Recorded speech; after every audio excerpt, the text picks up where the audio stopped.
Hello viewers, KH story চ্যানেলে আপনাকে স্বাগতম। আমাদের গল্পগুলো সবার আগে পেতে নিচে থাকা সাবস্ক্রাইব বাটনটিতে ক্লিক করে পাশে থাকা বেল বাটনে ক্লিক করে রাখুন। আর আমাদের গল্পগুলোতে লাইক, কমেন্ট আর শেয়ার করতে ভুলবেন না। মেয়েটা যখন তার চুল ঠিক করতে ব্যস্ত, তার ফাঁকে আমি সেই অপূর্ব দৃশ্য ক্যামেরাবন্দি করে নিলাম। যখন সে দেখতে পেল আমি তাকে ক্যামেরাবন্দি করতেছি, সে বাধা দিল না, বরং মুচকি হাসল। কি মারাত্মক সুন্দর সেই হাসিটা! একটা ছেলেকে ঘায়েল করার জন্য তার এই ভুবন ভুলানো হাসিটাই তো যথেষ্ট। বাসায় আসার পর আমরা সারাদিন কি করেছি, কোথায় কোথায় ঘুরেছি, ঝর্ণা এসব কিছু মিষ্টির সামনে এমনভাবে বলতে লাগলো যেন সে শুনে একটু কষ্ট পায়। কিন্তু মিষ্টির মধ্যে কোনো প্রভাব পড়ল বলে আমার মনে হলো না। রাত 12টা, কিছুতেই আমার ঘুম আসছে না।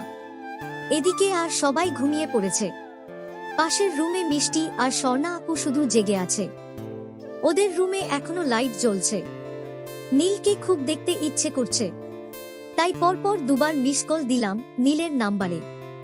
আমি কল ব্যাক করতেই ঝর্ণা বলল, কি করছেন, একটু ছাদে আসেন তো। মিষ্টি শাকচুন্নি খুব ভাব নিচ্ছে, ওকে একটু মজা দেখাতে হবে। এত রাতে ছাদে আসব? কেউ যদি দেখে ফেলে তাহলে কেলেঙ্কারি হয়ে যাবে। আরে কিছু হবে না, আর এখন সবাই ঘুমাচ্ছে। আপনি এত ভয় পান কেন? খুব তো বলেন অভ্রনীল চৌধুরীকে চেনে না, তো এখন আপনার অভ্রনীল চৌধুরী কোথায় গেল? আচ্ছা আসতেছি, তুমি 1 মিনিট দাঁড়াও, আমি 5 মিনিটের মধ্যে আসতেছি। ঝর্ণা মুচকি হেসে বলল, আচ্ছা আসেন, তবে আমি দাঁড়াতে পারবো না, পায়ে খুব ব্যথা। ঝর্ণা রুম থেকে বেরোনোর আগে একজনকে উঠিয়ে তার কানে কানে কয়েকটা কথা বলে মুচকি হাসি দিল। আমি ছাদের রেলিং ধরে দাঁড়িয়ে আছি, আমার পাশে দাঁড়িয়ে আছে ঝর্ণা। সে এক দৃষ্টিতে আমার দিকে তাকিয়ে আছে। আমি ওর দিকে না তাকিয়ে বুঝতে পারছি সেটা। ঝর্ণা প্রথমে কথা শুরু করল, আকাশের দিকে তাকিয়ে বলল, আজকের চাঁদটা খুব সুন্দর, তাই না? আমি আকাশের দিক থেকে মুখ ফিরিয়ে ওর মুখের দিকে তাকালাম। চাঁদের আলোয় ঝর্ণার মুখটা ভীষণ মায়াবী দেখাচ্ছে। আমার মনে একটা প্রশ্ন জাগল, আচ্ছা চাঁদের আলো কি সব মেয়েকেই ঝর্ণার মতো মায়াবী দেখায়? কি হলো, চুপ করে আছেন যে?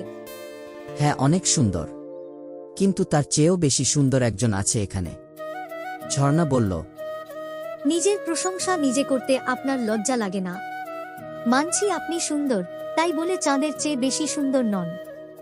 আমি তো আমার কথা বলিনি, আমার পাশে যে মেয়েটা দাঁড়িয়ে আছে তার কথা বলছি। ঝর্ণা অবাক হয়ে আমার দিকে তাকিয়ে বলল, ওমা, তাই বুঝি? হ্যাঁ, আমি বাচ্চা মেয়ে ভেবে এতদিন তোমার দিকে সেইভাবে তাকাইনি। এই পিচ্চি, তুমি কোন ক্লাসে পড়ো গো? ঝর্ণা নাক ফুলিয়ে বলল, এই মিস্টার, আমি পিচ্ছি না বুঝলেন, আমি ইন্টার ফার্স্ট ইয়ারে পড়ি। আমি অনেক বড়। হায় হায় বলে কি? আমি তো ভেবেছিলাম ক্লাস 5-এ পড়ো। বলেই হিহি করে হাসলাম। ঝর্ণা মুখ বাঁকিয়ে বলল, আর আমি আপনাকে দেখে কি ভাবছি জানেন? আমি ভাবছি আপনি 40 বছরের বুড়া। হঠাৎ ঝর্ণার মোবাইলে মেসেজ বেজে উঠল।